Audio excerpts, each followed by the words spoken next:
Greetings, ladies and gentlemen. It is your favorite dark sorcerer here. And today I want to enlighten you upon the history of pact making. Okay.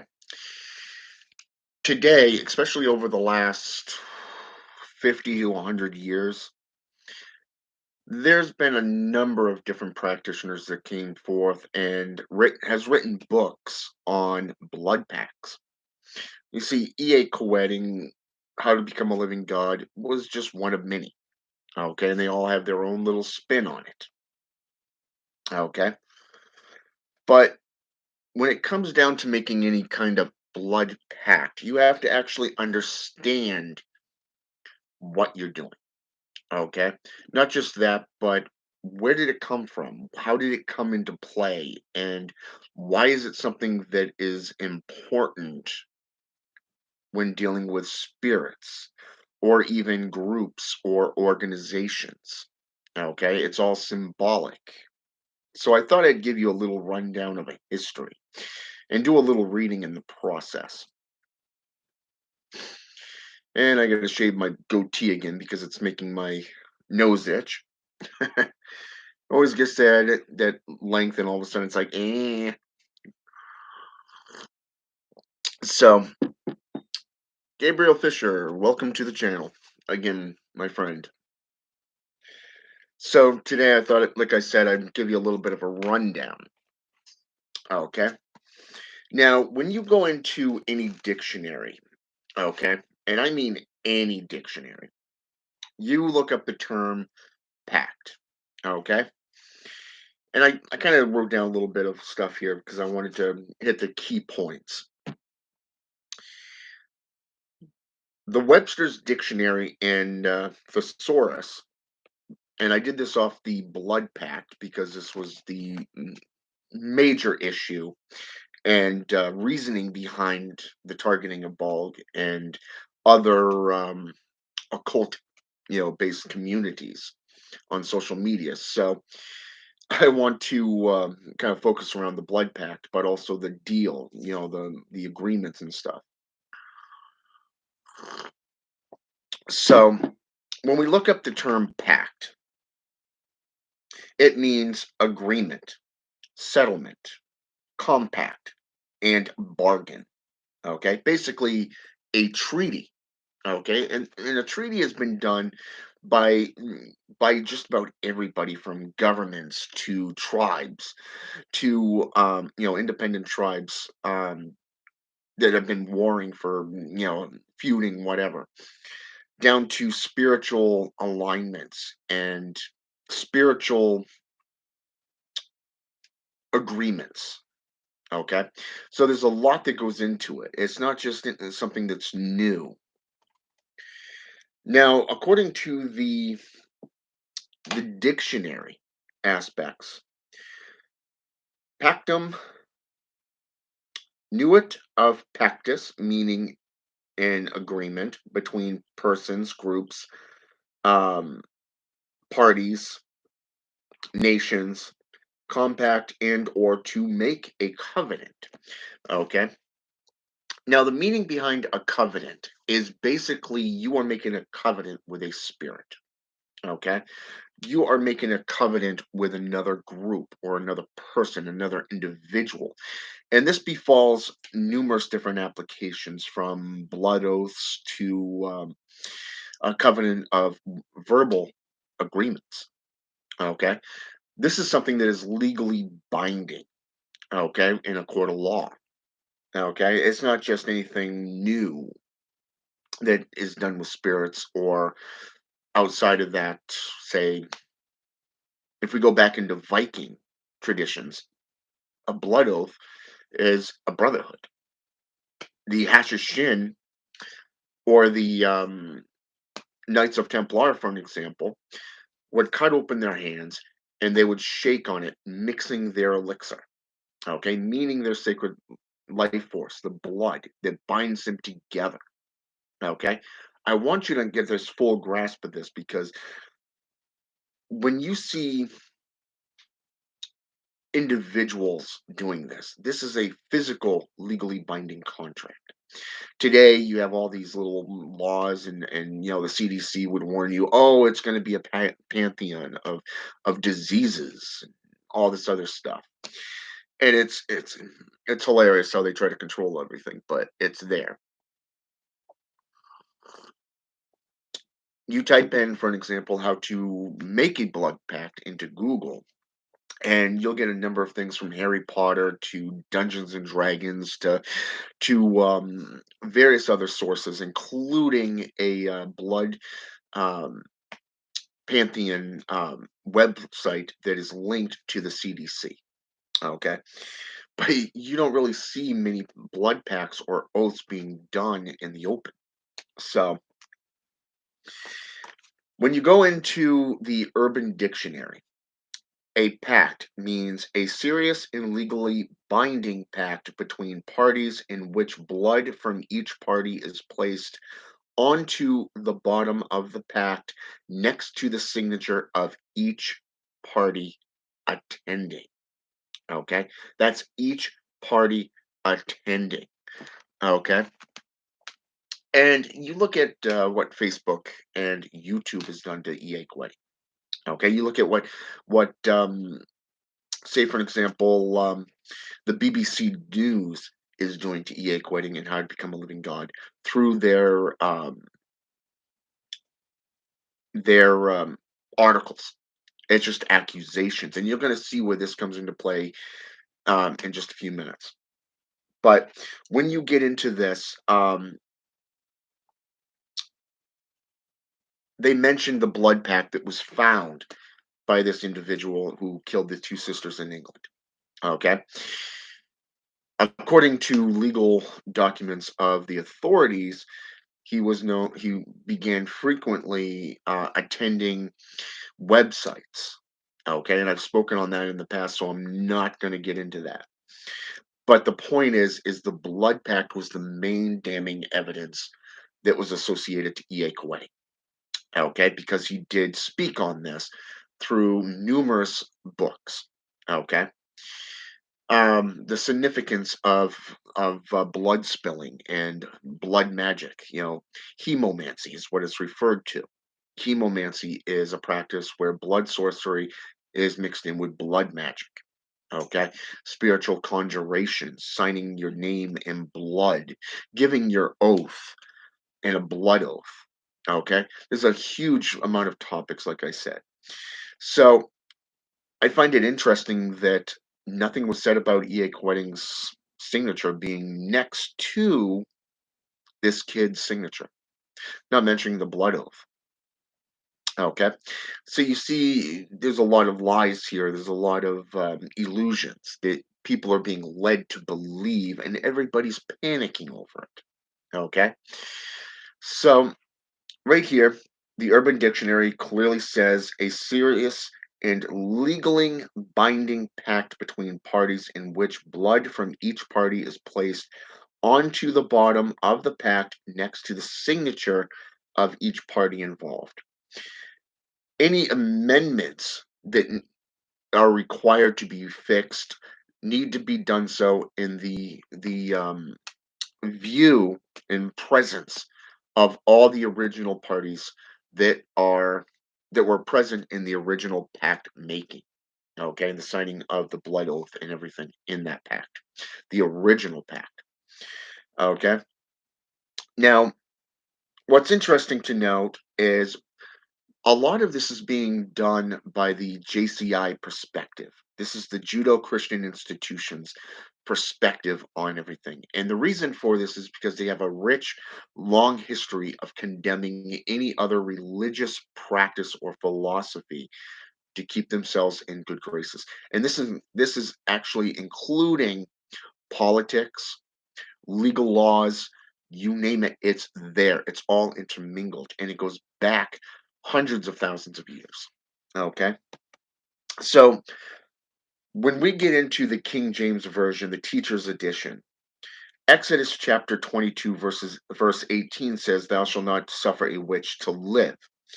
The Vulgate Bible okay, which was first published in the 13th century, but actually separate from the Codex Gigas. And this is actually known as the Devil's Bible, by the way. Was founded in the 13th century in Bohemia, okay, modern day Czech Republic, okay. So the Vulgate Bible first made its appearance in 1608, okay, and this actually can be traced back to, in its Latin form, which is known as the Vetus Latina, meaning the Old Latin Bible. Okay, it goes back to the 3rd century, but was first fully published and documented in the 5th century. Okay, so you see where I mean by hundreds of thousands of years. Okay, we're going back hundreds of years here, just in research, just in study upon pacts and deals and the perception thereof. Okay, so, and I want you to have this full view and understanding of what it means to make a pact, what it means to make a blood oath, okay, and a commitment to, say, a demon, to a jinn, to the Orisha, the Orisha, or to a Loa, okay, to any given spirit, god, or whatever. I want you to have that full understanding. So, 1608 was when the Vulgate was actually partially put out. It only inscribed half of the original Vulgate Bible. Okay, and like I said, if you want to read the full Vulgate Bible, which I do recommend you do, go back into what is known as the Codex Gigas. This is known as the Devil's Bible. Okay, and it goes back to the 13th century in like I said, Bohemia. Okay, where a monk, a member of the Order of the Black Robes, in what is now known as Czech Republic, made a deal with Satan to write the largest book ever to be produced worldwide. Here we are, 900 years later, and it's still the largest book ever to be produced. Okay, but wait for it. You look at the legal size papers. Okay, when you go to publish a book, you can only have it, I believe the highest or the biggest page that can be printed is 11 by 17. Okay, it takes roughly about 4 to 7 people to lift the Codex Gigas, okay, and to carry that one book. 4 to 7 people. That's a huge difference, is it not? Okay, you see the point, and you can actually look up the Codex Gigas yourself on Google. I've had the honor of actually reading it, or at least copies of it, I guess you could say, from different authors. And that there you can actually get through your local public library. You can actually order it through them because they have a whole chain of where they can actually go. Now, from what I understand, the main Vulgate, or the main Codex Gigas is actually in the Munich, or was it the Munich public? Was it the Library Museum in Poland is where it currently resides. Okay, so that's pretty cool. I would love to actually sit down and read the entire thing and translate it myself. Okay, I love studying that stuff. It's fabulous. Okay, so anyways, the 4th century Latin translation was the official Catholic version that was produced in the Vulgate Bible in 1608. Okay, and all of the other Bibles that we see today was actually copies of this Bible. You now see it in various different branches, I guess you could say, from the Vatican to the what do they call that? The Latin. I can't think of the name of it. It's in the next room, but their main Bible that they go by, and it's only based off the New Testament, which is hilarious. Um, so it's literally based off the Gospels, the four Gospels of Matthew, Mark, Luke, and John, which is hilarious. That's all they go by today. But yet they'll sit there and preach on the exorcism, the book of exorcism, and they'll preach on, their God and his son and all this. But if you go into the book of Ephesians rather, it speaks upon putting on the helmet of salvation and picking up the sword of the Spirit and questioning and seeing if the spirits are of God, okay, and not of the devil. So when we get into good versus evil, this is where this plays in, okay, making a pact with a spirit, such as a devil or a demon or that pantheon that has been condemned into devilhood, is basically you going against God and the church. According to the state, the parliament laws in England and European countries, it is based off fraudulent activity. Okay, so if you do any kind of selling of products or whatever, it is condemned. It is considered fraudulent, and you will go to prison. Okay, the witchcraft laws of the 11th century to the 14th century, and then the burning times of the Salem witch trials from 1604 to 1937 or 1939. Okay, you see where all of this came down to, where the church was the dominant authority on what was deemed legal. Okay, not just legal, but spiritually acceptable. Okay, and we see this throughout their own history, from the witch trials to the burning times, the crusades, the dark ages, the crucifixions, and everything in between. Their history is full of rape, murder, butchery, conquest, you name it, it is there. Okay, their Bibles speak to it, and yet recently, over the last year and a half to 2 years, we've also seen, what is it now, 7,310 children were discovered in unmarked graves between Canada and the United States from Catholic schools. And I'm talking from various different races, not just natives, okay, the indigenous peoples of those regions. Okay, so if this is something that you think is morally acceptable, shame on you. Okay, that's the way I look at it. But like I said, the the Vulgate Bible is what is used today, and it's only half of it. This is what they go by. This is how they condemn the world. Okay, Bohemia, Codex Gigas, 13th century. Okay, like I said, contains the complete Vulgate Bible. So you may want to look into this stuff. And when you get into the FaustBach, which was a 15th century manuscript, now considered to be a play by Dr. Faust. Okay, it was something that was a blood pact with Mephistopheles. And I find it interesting because of the fact that when you get into Mesopotamian lore, Mephistopheles was known as a pact maker. He was a blood um, pact maker.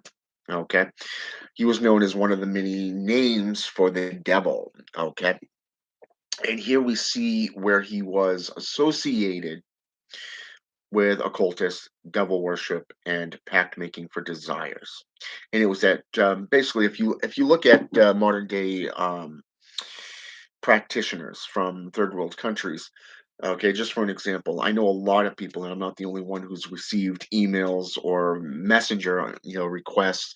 And these people, they come in with a not, how should I say this, no understanding of what a pact is, what a blood oath is, how to make a blood pact, and basically what Satanism and other traditions are like. They are more interested in getting rich quick. They're 9 times out of 10, you're going to find that these individuals are only there to, they want to get rich and they want to get famous. And that is it. And a lot of it is just games, not really being serious about it. They're just trying to make a mockery of it. Don't buy into that shit. Okay. I will tell you this right now. I know I've had my fair share of them, and I know a few others. When they want to join the Illuminati and they want to join Satanism to become part of the Illuminati, and it's like you're looking at two different religious foundations, not just philosophical practices. Two different organizations. They have nothing to do with each other. It would be like putting a Catholic in the same room, in the same category as a Baptist. It's just not going to happen. Okay. Or say, for an example, the Masons. The two different prospects there. So, and the Illuminati actually goes back to the 15th century, if not the 14th. They were the enemies of the Vatican, hung up on science and religion. Think modern day agnostic practices, agnostic Satanists. Zenith Heem, welcome to the channel. So, anyways, when we think of making pacts, there are a few types of pacts that you have to take into consideration. A lot of people, when they first delve into pact making, they will go with Mephistopheles, the Blood Pact. Okay, and this is just something like selling your soul to get money for 10 years or whatever. Um, then, if you want to get more serious and you want to and you grow in your religious practice or your philosophical practice, then you'll make a what is known as a demonic pact or an infernal pact. Okay, an infernal pact is where you make a blood pact with Lucifer's Raphael. Okay, Lucifer's Raphael is an ancient scribe and an ancient pact maker. Okay, and he can be found in the Grand Grimoire Red Dragon, and has been linked to the Solomantic practices. Okay, I'm talking the Clavicle of Solomon. I'm talking the Constitution of Pope Honorius, even. Okay, where you have to go through Lucifer. Okay, again, a misinterpretation because Lucifer is a Latin term. Okay, again, with the Latin, and yet the morning star is associated with Venus, planetary. Okay. If you want to get into ancient Greek, you'll find phosphorus. Asenath Mason hit this one right on the head. Okay. And she even wrote a book called, what is it, Mephisto, one of his older names. Okay. The spellings of his name, of Mephistopheles' name. So, and she goes into a complete history of that. Okay. But she also wrote a book on Lucifer. I think it was The Rights of Lucifer, if I'm not mistaken. I got a couple of her books over there. So, and yes, I've gone through them. Kind of to put this into this video here. So, each religion, if you go back before Christianity, before Catholicism, you have what is known as Zoroastrianism. Okay. The dark god is considered to be Orion. Okay, another devil, another name for the devil. Okay, you go into Slavic traditions and you have the black god Chernobog.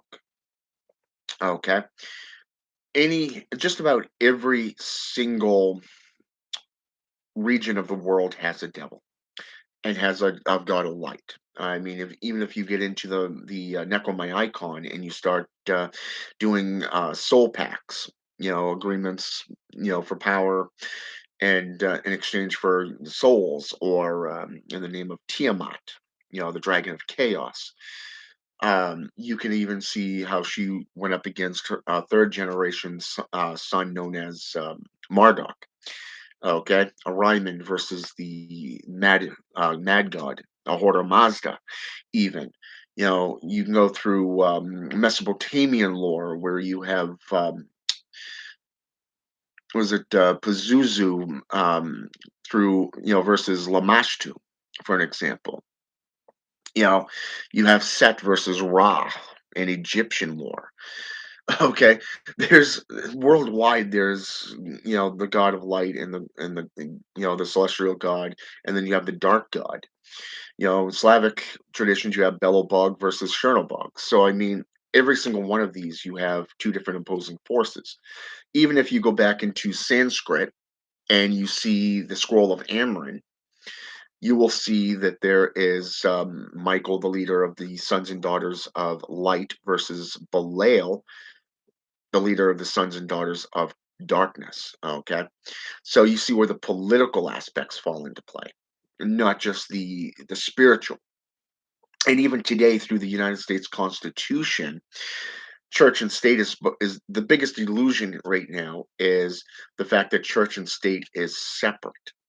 This is a lie and an illusion. Religious propaganda is involved and heavily involved in the way the government is run and orchestrated. You look at how they indoctrinate people into office. Okay, they do it by a JCI Bible. When you go to court in a court of law and you're doing a trial, you get up on the pulpit to testify. You have to place your right hand on the Christian Bible. Okay, so think about this for just a moment. Why is it evil? Why is it evil? Okay, well, I'm going to read something to you, and it comes from the Encyclopedia of Witchcraft and Demonology. Okay, and this is by Russell Hope Robbins. Okay, and I kind of just want you to see what I mean here. Pact with the Devil. This is like 10 pages. Okay, I'm kidding you not. It's 10 pages of a lot of information from Grimoire systems, not just Wiccan and Pagan, which is European traditions. The pact with the devil was the essence of witchcraft. The pact pinpointed sorcery as heresy, and whereby brought witchcraft under the jurisdiction of the Inquisition, 16th century, Spanish, Latin, okay? Protestant as well as Catholic. The agreement to work with the devil and deny the oppose to deny and oppose the Christian God was the core of the crime. Thus, Gifford gave the common opinion among Protestant Englishmen, a witch by the word of God ought to die, the death not because she killeth men, for that she cannot unless it be those witches which kill by poison, which earlier they receive from the devil, or he teaches them to make. But because she dealeth with devils, okay, the pact, not any acts of evil doing, constituted the offense. And so called white witches were just as damnable as doers of evil. Williams William Perkins in 1608 amplified this connection. Okay, in like manner, though the which were in many respects profitable, you see where the Parliament law comes into play in England,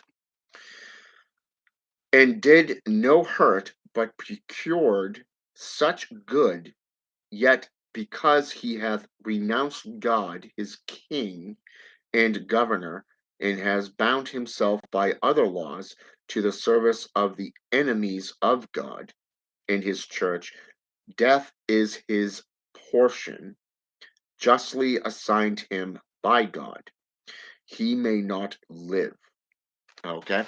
Now, what did I just read to you in Exodus chapter 22, verse 18?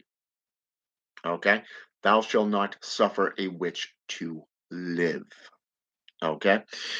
So it's okay for them to condemn other traditions, but yet they themselves go against their Ten Commandments.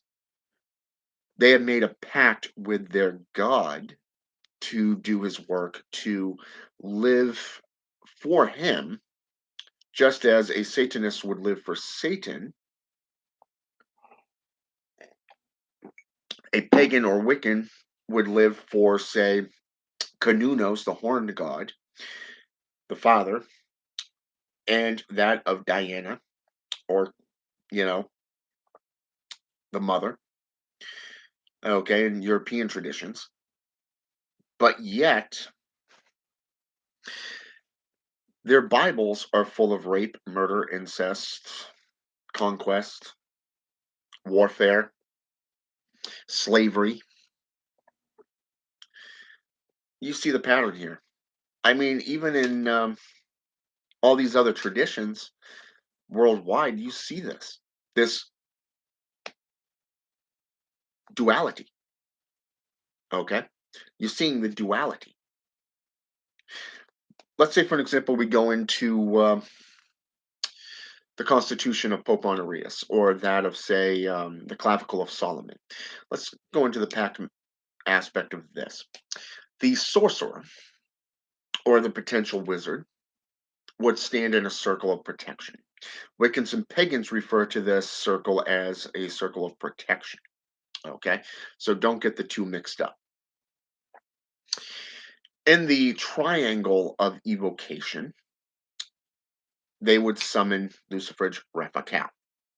Okay, the pact maker and ancient scribe. Basically the record keeper, if you think about it. They have what is known as a rod of power. Okay, a rod of power to where they can summon Lucifer's Raphael and force him to work with them and to do their whims. Okay, basically, if this spirit did not do what they asked, they would threaten to condemn into constant agony for all eternity with that rod of power.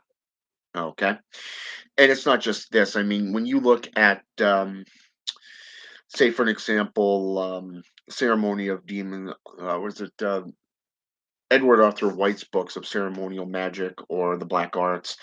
You get into Eliphas Levi's work.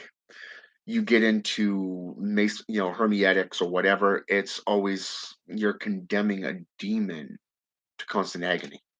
Okay, through criminal threatening. This is the JCI. Okay, these 9 times out of 10, if you read their backdrop, their history, they are either priests or priestesses of a particular church denomination worldwide. All these individuals through the Grimoire systems have actually worked for the church. You consider, if you actually do your homework into history and mythology, you would understand that only those of Protestant lifestyles, such as nobles, knew how to read and write. Ignorance is bliss if you were not a noble. Why do you think people were sold to the church to become clergy? Why do you think later on these ministers performed black masses, or what became known as the Black Mass of the 17th and 18th century? Just saying. Think of the possession of the nuns of Loudun in France, for an example. Prime example. The sacrifice of the nuns, the virgins. Where do you think this stuff came from? This was the influence by the Catholics, by the Vatican, and by the church. So when you get into actually getting serious about making pacts and blood, your rituals and your rites, your spirituality, you're going to see a whole different aspect, especially once you start doing your research into what these pacts were. For an example,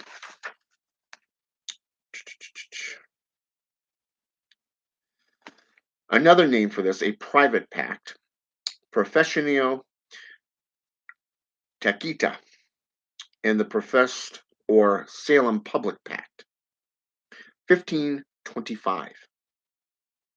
Okay, go into Nicholas Remy's book, Demonology, an ancient and historical account of witchcraft. It names every witch that was condemned, arrested, or accused of witchcraft, broken down into three sections.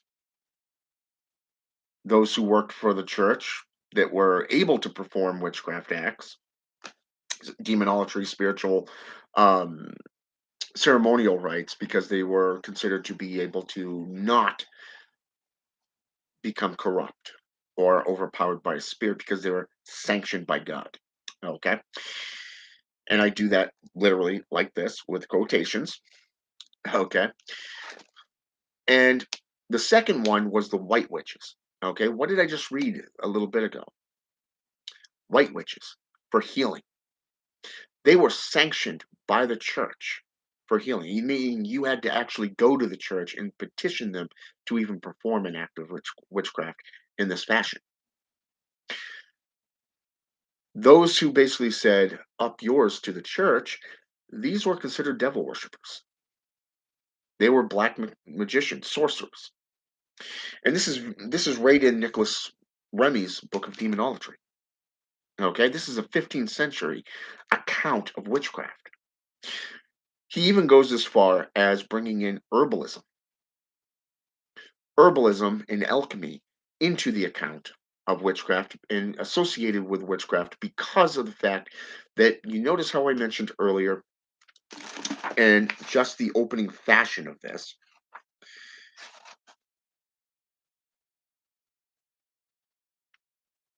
Of poisons. Okay.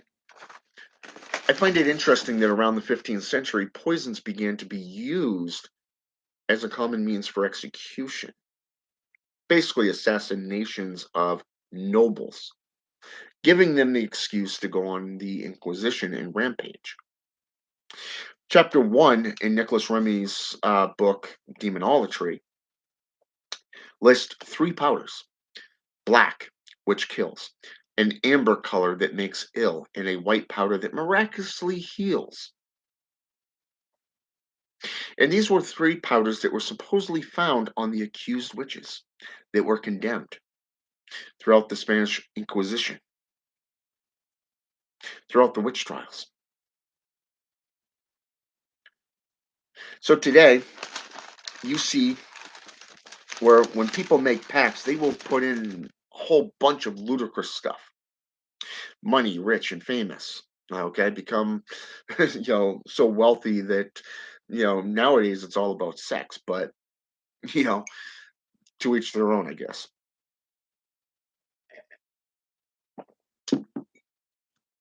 But the point is that all this fear of pact making, blood sorcery, it is all condemned by the church. Therefore, it's condemned by the governments. You take necromancy for an example. Necromancy is the first and blackest art of the seven forbidden arts condemned by the Catholic Church. You look around your country and you look at your legal laws. How many laws is in place right now that is based so that you can't do anything with a corpse? Okay, just think about that for just a moment. You can't do anything with a corpse, meaning you cannot do any forms of conjuration, or you can't do any reanimation of a spirit. Okay, think zombie in Haitian Voodoo, or that of, say, necromancy in Greek. Okay, modern day Greek language, associated with the Lik or Glik within German and Russian, Slavic traditions.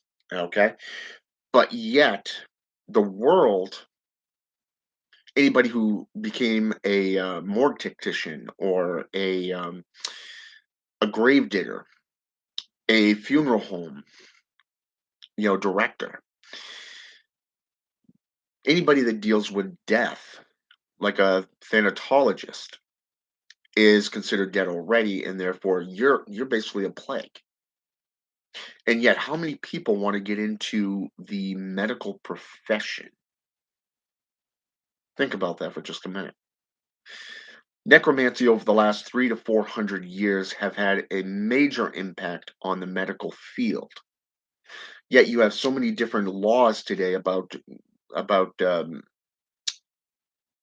how should I say this? Corpse definition, corrupting corpses and stuff. But yet, here's the funny part: cannibalism, which is still a practice used in third world countries today, is illegal in the United States. Hmm. Violation of corpses of any manner, such as witchcraft or other potent, disturbing acts, for an example, is considered illegal, but yet cannibalism is legal. And on top of that, how did you get how did you get your understanding of bringing somebody back from the dead with a defibrillator? Or how about your understanding of the brain? Well, let's see, the Shem priests, the Egyptian Book of the Dead, first, second, and third dynasty of Egypt. Hmm. The understanding of organ removal, mummification, the cleansing of the corpse. Huh. All of this is considered damnable. It's considered illegal. But yet, if you are a licensed medical practitioner, according to today's statutes, you're able to do it. You're legally able to do this. Hmm. You see how all of this goes back to the Blood Pact, goes back to from the corruption of today, the lies spread over the last 1,000 years, and how it's changed from religion to religion, philosophy to philosophy, depending on the region in which these acts were brought in. And it's very evident that the Christians or the Catholics, when they moved into an area, would either slaughter the opposition or they would try to win over the hearts and minds like they did in Slavic history. You go into Gaelic traditions of ancient Druidic traditions. They waged 100-year war against the Gaelic people, and this is the Roman Empire waging war against the Gaelic people who believed in the Druids. They gave their lives for the Druids. They gave their lives for their gods.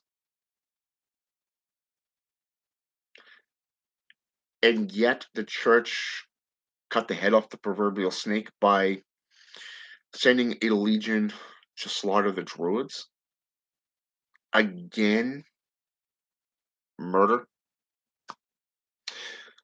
Or how about going into Slavic history, the tail end of the European country? Okay.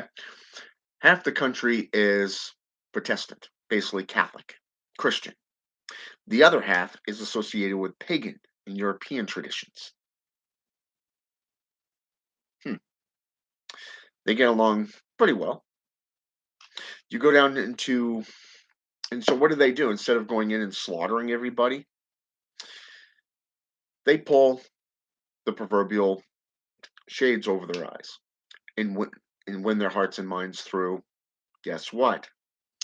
Pact making. Come have eternal life with us. Eternal life. Sign away your newborns to the church. Perform baptisms. Kill anyone who is the enemy of our God. Islamic traditions are the same way today. Even today, you got these terrorist cells that have popped up over the last 20 years, 30 years even. And yet, for the last 1,000 years, the Islamic world has been in upheaval. Before that, it was the Crusades, the Holy Wars. Before that, you see the civil wars of the Asian communities, European traditions. It's the same shit, just another day. It's just the same shit, just another fucking day. That's all it is. But people are so ignorant because they don't understand or are unable to grasp what a pact is. Today, it is said that the occult attracts the mentally insane, the unstable. Exhibit A, England, the two girls who were killed in the park. Boom. Must be some of the biggest threats out there. The Hashishin was eliminated by the Mongols. The Knights of Templar were dismantled, arrested, and destroyed by the Catholic Church, the Vatican. You have the Darkhad, which was basically destroyed by the Mongols. You have cultures being uprooted and destroyed because of their philosophical and religious belief structures upon pact making. And yet every day we see these violations. Take responsibility for your own failures. That's all I got to say. But if you want to make a pact, or you want to accuse somebody of making a pact with the devil, you may want to do your own homework. You may want to see how it applies to a particular religion or multiple religions. Okay? Today we have Christian Satanists, we have Christian witches, and yet, what did I just read to you? According to Christianity, if you are a practicing witch, you are to die. You are to die because you are a practicing witch. Do not associate with soothsayers, diviners, necromancers, witches. It's throughout their Bibles. But yet, when you go to church, what's the first thing they have you do? What is the first thing they do? They have you burn everything that they deem unacceptable. You have to read their doctrines. You have to go through their courses. If you try to get into a Catholic church, be it a Roman Catholic or a Orthodox Catholic church, you basically have to go through their schools. You have to be programmed into their belief structure.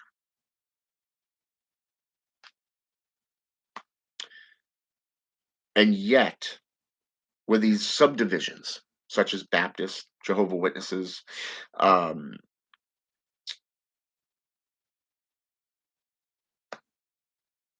and all the other denominations, guess what? You have to be baptized. You have to confess your sins in front of the entire congregation, basically a religious ceremony, in pledging your life to serve their God. Have we not seen these pacts throughout history on both sides? And yet there's the delusion that they are enemies. They are two different ends of the spectrum, the opposing forces. Think about this for a little bit.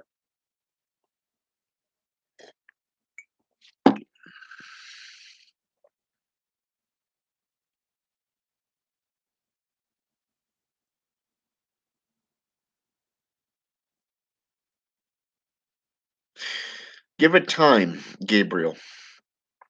Give it time. You consider through the pact making over the last year,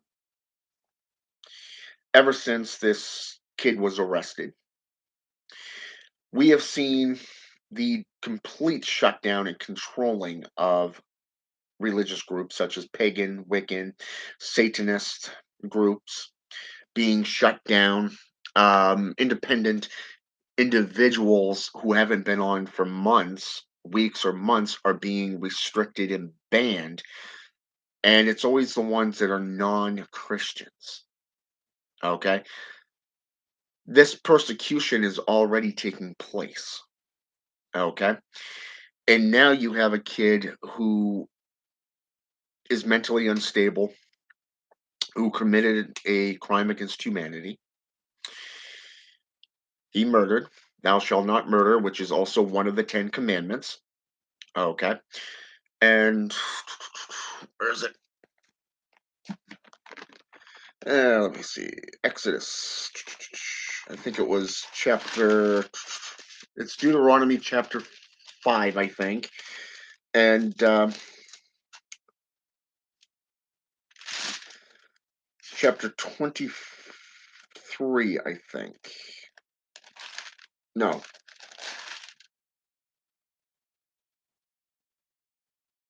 Chapter 20, actually. Okay. So let me read this to you. This is the Christian. I want you to kind of get an understanding here, Gabriel. Okay. So, according to the Ten Commandments, it reads like this in the Bible. Okay. And God spoke all these words, saying, I am the Lord thy God, which have brought thee out of the land of Egypt, out of the house of bondage. Okay. Thou shalt have no other gods before me, meaning you cannot serve other gods. Okay. Which is basically saying it's my way or the highway. Okay. Thou shalt not make unto thee any graven images or any likeness of anything that is in heaven above, or that is in the earth beneath, or that is in the water under the earth. Okay? Right there, that is dualistic. That's hypocrisy. Okay? You look at Catholics. They have a symbol of the son of their God on a cross. Every single church worldwide, you will see this hanging. They'll even have it on a scepter, okay, where they're walking down the center, holding that scepter, while the altar boys are following, and then the priest or the bishop following after that. Okay. Therefore, having the symbol of Baphomet, for an example, for a Satanist, is considered something that is out of the earth or on the earth. Okay, Leviathan, the great serpent, comes from the oceans, the depths of the sea. Therefore, he's evil. You cannot have anything associated with this. But yet, if you follow Dante's Inferno, Leviathan with his open jaw is the portal to hell. Okay, the Odyssey, the water beneath the earth. What is it that Odysseus so bravely did? All the tales of the gateways to hell, going back hundreds of thousands of years, not just pact making and blood oaths. Okay, thou shalt not bow down thyself to them nor serve them. Welcome to atheistic. When we say hail Satan, we say hail ourselves. We are our own gods. Okay? For I am the Lord thy God, am a jealous God, visiting the iniquity of the fathers upon the children unto the third and fourth generation of them that hate me. Okay, number one, this was stolen from Egyptian mythology. Okay, Osiris, the god of iniquity. He's the one with the scale, with the feather versus the gold. Okay. And showing mercy unto those sins of them that love me and keep my commandments. Thou shalt not take the name of thy Lord uh, thy God in vain. How many Christians do you know that actually say Jesus Christ, or just whatever they condemn? They This is basically taking the name in vain. Okay, just by speaking it. For the Lord will not hold them guiltless that taketh his name in vain. Remember the Sabbath day and keep it holy. Okay, Sabbath day. Now, what's interesting here between those two verses is the fact that texts, where the 3 days that after the crucifixion of Jesus of Nazareth was actually he went down into the depths of the earth, and into hell, and he took Beelzebub, the Lord of Flies, the Canaanite god root Baal, meaning Lord, removed him from office, basically dethroning him and placing Satan, the Hebrew watcher, the chief of the Grimoire, okay, on the throne, okay. And he took the keys and gave it to Abaddon, the destroyer, the angel, which is also associated with Gehenna, Sheol, um, Jahannam. Okay, depending on which region you are, you have a different name for hell. Okay,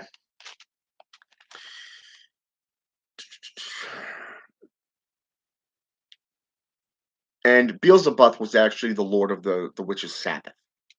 So keep that in mind. So when you look at any Sabbath, any equinox, within a day or two of any Christian holiday, there is a witch's Sabbath or equinox. So keep that in mind. Now here it is: 6 days shall thou labor and do all thy work, but on the seventh day is the Sabbath day, and you will not. Basically, you will rest. Okay, this is Jewish. This is Hebrew belief structure. Now here's where it gets interesting. Starting at verse 12. Honor thy father and thy mother, that thy days may be long upon the land which the Lord thy God giveth thee. Thou shalt not kill. Number 13. But yet, what did they do throughout their Bible?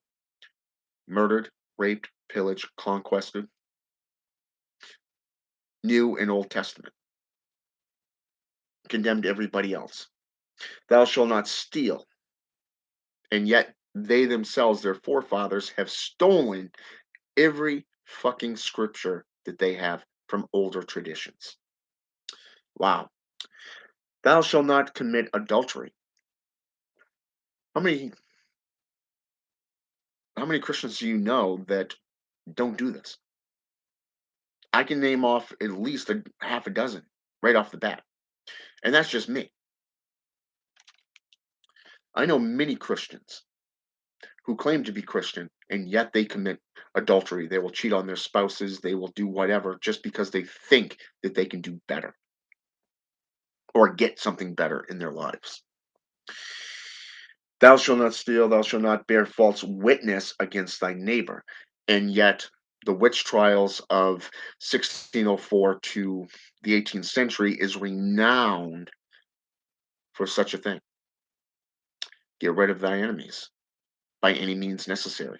Condemn them to death through torture. What is false witness? I mean, you consider you read the witch's hammer for an example. Gabriel, you read the witch's hammer.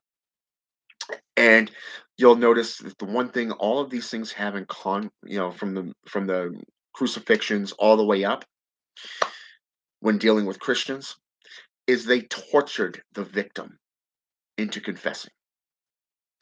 They had a little thing called the rack that they put them on and stretch they're separating their bones from the joints repeatedly. Okay. Not just that, but other devices. I'm talking whipping, bondage, you name it, it was there. They did it. Thou shalt not covet thy neighbor's house. Thou shalt not covet the neighbor's wife. Thou nor his manservant, nor his maid servant, nor the ox or the ass, or anything that is the neighbor's. And I mean, you can go, like I said, you can go all the way up into to get a clearer variation of this. You can go into Deuteronomy um, chapter 5, I think it is. Let me see here.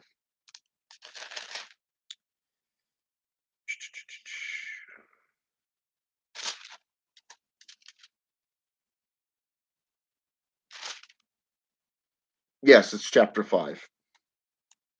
And you'll see a much clearer understanding of all the violations that they continuously do. Okay. And one of the things that you'll notice is the the aspects of a pact, be it a blood pact, a blood oath. A blood oath is basically a verbal communication. It has nothing to do with blood or hemomancy practices in general, unless you're doing the physical brotherhood stature, where you make an incision on your hand, your finger, your forearm, and you place it against that brother's hand, finger, or forearm, so the blood will mix together. This was very common throughout the Dark Ages and the Holy Wars, not just the times of the knights. Even when you get into the armies of European countries, it was the same blood oath of the brotherhood. It was the bond of brotherhood. Even in today's military, it is considered an honor when you become a blood brother. So these pacts are still being done today through just the world. So I mean, the illusion between state and religion is just that. It's an illusion. It is still there. So, I mean, no matter where you go, you are making a blood pact, you're making a covenant, you are making a commitment to your oath, be it verbal, physical, or otherwise, spiritual. So, I mean, when you go into office, you're being sworn in by a Christian Bible. I pledge to adhere to the laws and statutes of such and such an office and state. Okay. This is a pact. This is a covenant because you are giving your word. Okay. I'd like to see somebody do this with a Satanic Bible or the Witch's Bible, maybe even the Wiccan Bible. Okay, there's so many different Bibles out there today, but yet they only do this with a Christian Bible. Just saying, it's there. Okay, so I mean, when you get into these heresies and stuff, Gabriel, the one thing I will tell you is give it time. They've already started attacking Satanists and Wiccans and pagan groups on social media. They just attacked and shut down E.A. Koetting's business, which is in violation of the Fourth Amendment rights, the Second Amendment rights, and the First Amendment rights. Okay? His rights. Okay? His company rights. Religious land use and personalized religious acts. These are a violation that they've done, limiting and silencing people's freedom of speech. They're already doing this. Okay? They are what defines, according to the First Amendment, what makes up a protected religion is you have to have a foundation, a following, and doctrine. E.A. Koetting and Bog has this. Christianity has this. Satanic groups have this stuff. And yet, why is it that only Christian, pagan, not Christian, but satanic, Wiccan, and pagan groups are the only ones being targeted? A new witch trial has already begun. These persecutions have already begun. Okay. If you go over into European countries, these laws means that if you're caught in, say, for an example, certain parts of Africa, you are caught or accused of practicing witchcraft today. They have, number one, in Malawi, they have occult subdivisions of the law enforcement, which is their duty is to investigate occult crimes. Okay. Now, what's interesting to note is that in a lot of these tribal areas, if you are accused of witchcraft, you're basically shunned, okay, or you're stoned to death. It's the same thing in the Middle East. If you, for an example, confess to conspiring with the devil, to being a witch, then you can be purged of your sin and remain with your village. But if you constantly deny that you practice witchcraft, number one, you're canceling out any work that you're doing if you do practice witchcraft and you're going against your oath. But at the same time, you are being shunned and evicted from your tribe. You're basically being shunned like the Amish, okay, just like the Jewish do. For any one of their members of their community that decide, hey, I want to go to college and I want to participate in drinking or going, going out to eat. I don't want to dress the way you want me to dress. Guess what? You're being shunned. You're being evicted because you want to be a part of the world.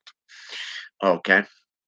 So I mean, in witchcraft terms, if you deny being a witch or a warlock, a bokor, a kaplata, okay, for an example, then you are evicted, you are shunned and run out of town. Okay, and that's if you're lucky. And there are villages, I mean, even in the Bible, there's villages or towns that you can go to for safe haven. Okay. Um, in Africa, there's actually villages where a bunch of the accused witches and warlocks would go to remain alive. Okay, and it's kind of like neutral ground. Think of it like purgatory in Catholic terms. Okay, so these things are already there. Okay, even in the Bible, I want to say it is the book of Genesis, for an example, that speaks of Sodom and Gomorrah. Okay, but even in the books of Moses, there is a town in between that you are able to go to for safe haven, kind of like neutral ground. Okay, it's right in the Bible, in the Bibles themselves, and you can actually look this up and do your own research into it.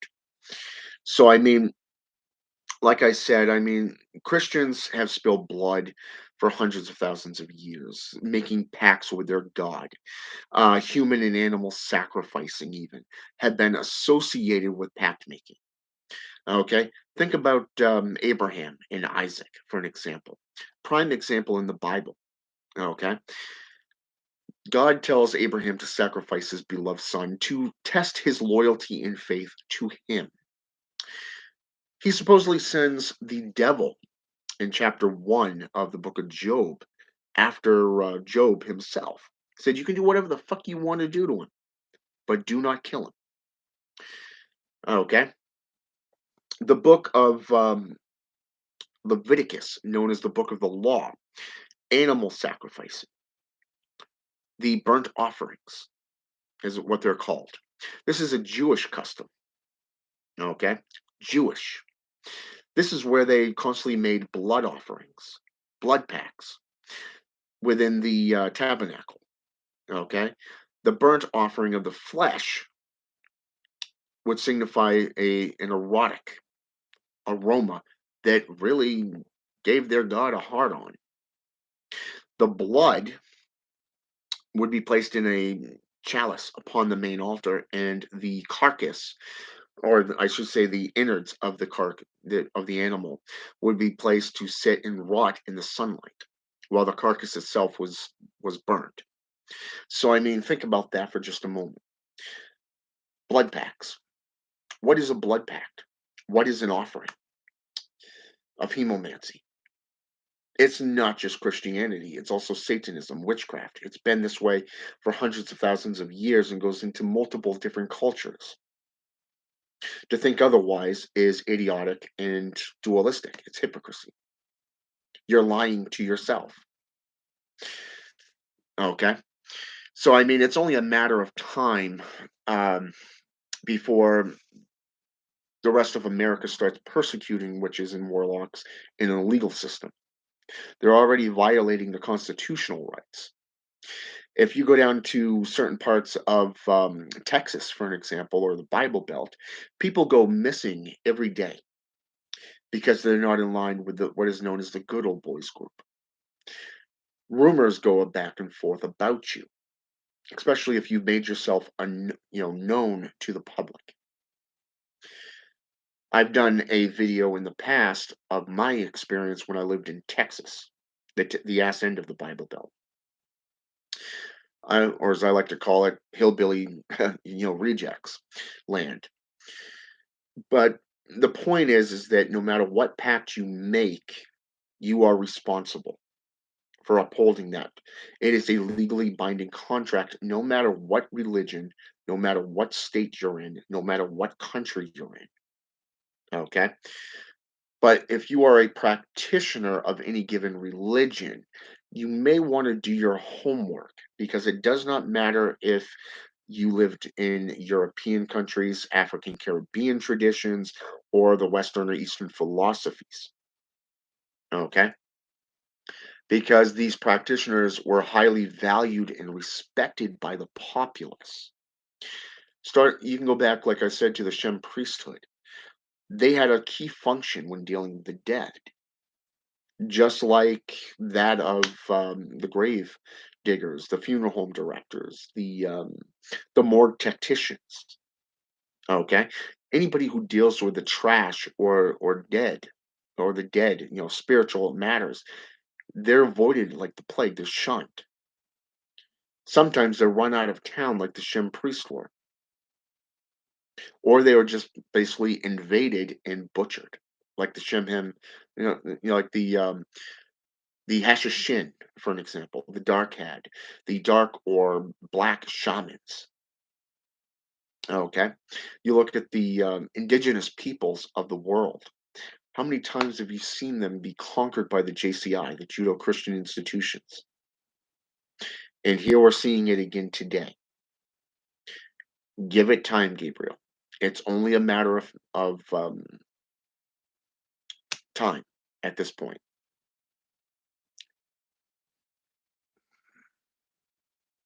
You become a big enough threat, they will remove you. Basically, E.A. Coetting, aka Matthew Lawrence, has already figured this one out. But he's getting around that, and that's quite evident. There's always, what's that old proverb? There's always more than one way to skin a cat. Point exactly. So, cool. I'm glad you found that one. If you're going to get into that one, I would also recommend Reginald Scott's book of Witchcraft. And Scott, it actually has one T, not two, not like it does today.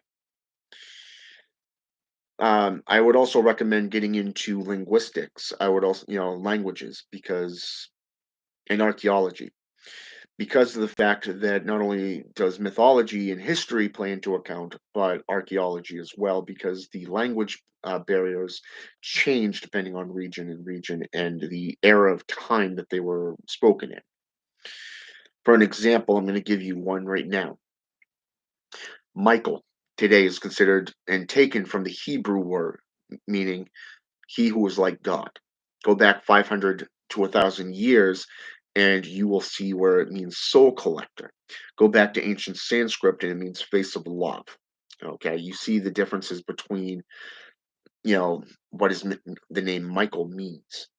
Okay, and the name Nephilim or angel is basically a warrior, meaning holy warrior of a particular deity. Why do you think there's Knights of Hell, the Infernal Knights, that were spoken of in many grimoires? There's also angels and archangels, archdemons, and such, not just the fallen angels or that alone. You can get into any tradition and see this stuff. And yes, vampires are real, just like zombies. Ogmoon. If you want to get into Haitian Voodoo, type in the name zombie powder. and follow what that means. Okay.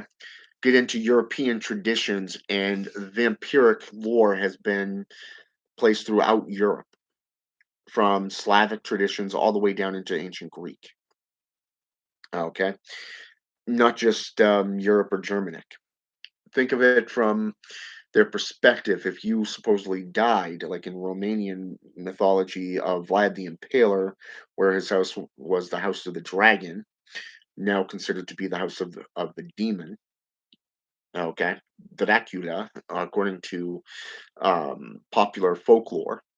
Okay, such as Hollywood produced films and sci-fi fictional books like Anne Rice.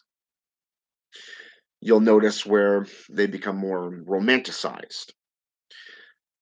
But if you think about what a vampire is, Ugmoon, you will notice that a vampire is a manipulator of the blood essence, psychic energies. You can siphon it, you can give it, you can transport it.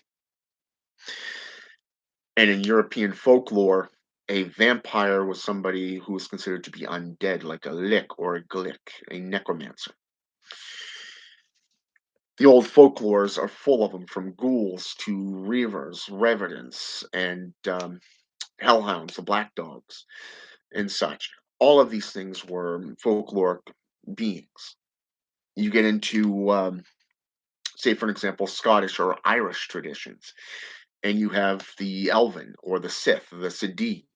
The Sith is also known as the Siddhi, depending if you're going from the Scottish or the Irish translation.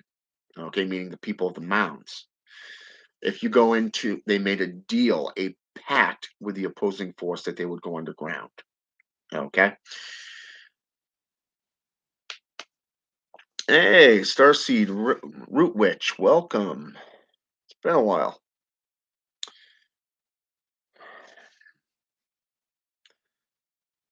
Thoth, sometimes spelled with an H, a TH.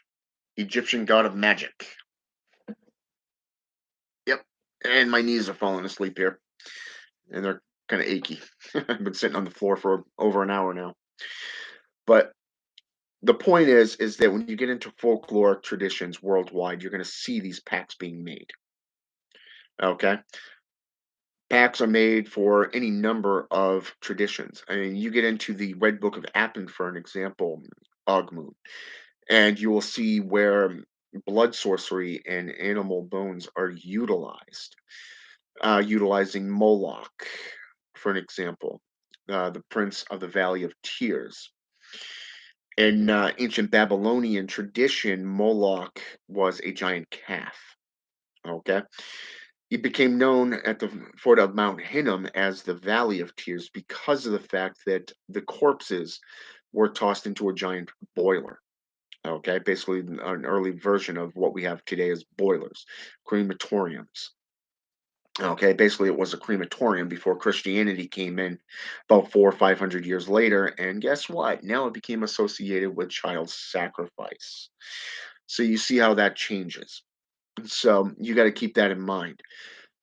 Every region has their own variation of pact making and deal making. For an example, if you want to become a witch or a warlock from the Red Book of Appen's perspective, you have to go into a cemetery at a crossroads or a forest, and you have to bury um, a box or a griscus bag, a mojo bag, or whatever, and summon the devil to make the pact. Okay. And this particular rite involves a wizard coming forth, and you have to deny the church, you have to deny God like 3 times, and then you have to become the apprentice of that wizard. Okay, and he has his own little variations of what happens to those who break those pacts as well. Very good grimoire, I have to say, and it was based. He was basically the red. Appin was actually the scribe of Vlad the Impaler. And as his mythology goes throughout history, he was supposedly killed like 3 or 4 times throughout his lifetime. He was imprisoned like 5 times throughout his lifetime, and it was like nobody could kill him. And they said that he had made a pact with the devil, going against God and the church. Therefore, The house of the dragon became the house of the devil.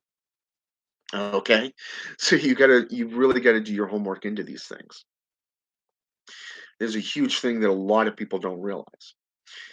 So yes, vampires are real. Yes, blood pacts are real. Yes, spirits are real. Yes, these things are real, and have been done by every main religion throughout history. Okay? That's why it's important to back up what you preach. You have to go into folklore, mythology, history, and back up what you're talking about. And then you have to make yourself available to the public to explain all this stuff. You notice I just gave you how many sources of references based off just about every topic from the Blood Pact to the vampire and such. Okay? I gave you a complete rundown of the gist of the history. And trust me, there's a lot more that I haven't even spoken on or touched on. To do so, we would be here for hours, if not days, because you're looking at thousands of years, hundreds of thousands of years worth of history. What I just posted here was just over the last 1,500 years to 2,500 years. You go back into, say, for an example, let's go into Patricia and Lionel Fanthorpe's book of Satanism and Demonology. They've traced Satanism going back through archaeology, archaeological digs and preserved sites going as far back as the Paleolithic era worldwide, dealing with hieroglyphics to runes to depictions to seals to graven images going back to the Paleolithic era. Think about that for just a minute. That's like that's like over 7,000 years, 700,000 years ago. 700,000 years ago that they've traced us back. Amazing, isn't it? History, mythology, folklore, it's all there and it's all relevant. But it's up to you to do your own work. You can accept things at face value if you wish, but if you have a misunderstanding of what that interpretation is, you're going to be led to be a fool. Like the BBC News, prime example. Or Mark Zuckerberg, for an example. His entire company is getting ready to implode. I predict a few months, maybe a year down the road.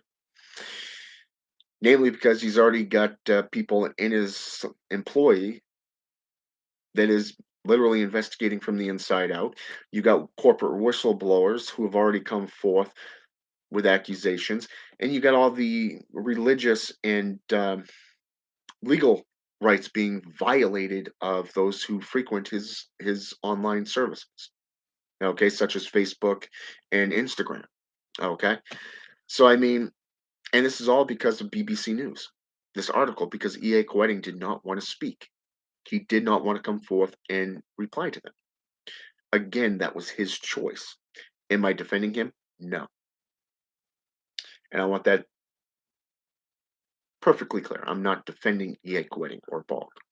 They made their bed, they made their choice to not come forth when petitioned by the BBC News. But on the other note, BBC News is and will be held accountable for their actions.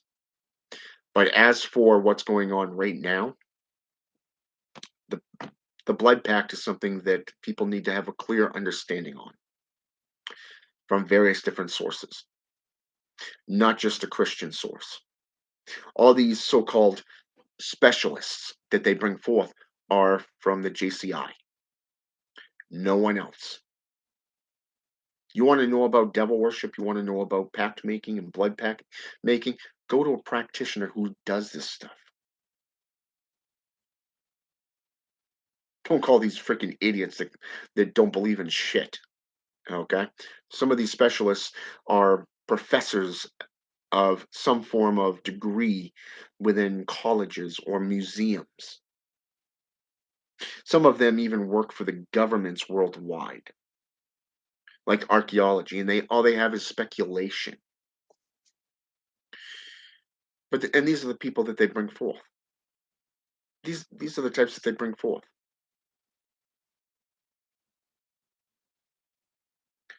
What did I just read to you? What did I just show you? Actual proof. Sources of how it plays into political, religious propaganda, and everything in between, going as far back as the Knights of Templar, going as far back as the 6th century BC or AD, depending on which era you want to look at. Plain and simple. But for now, have a good day, and until next time.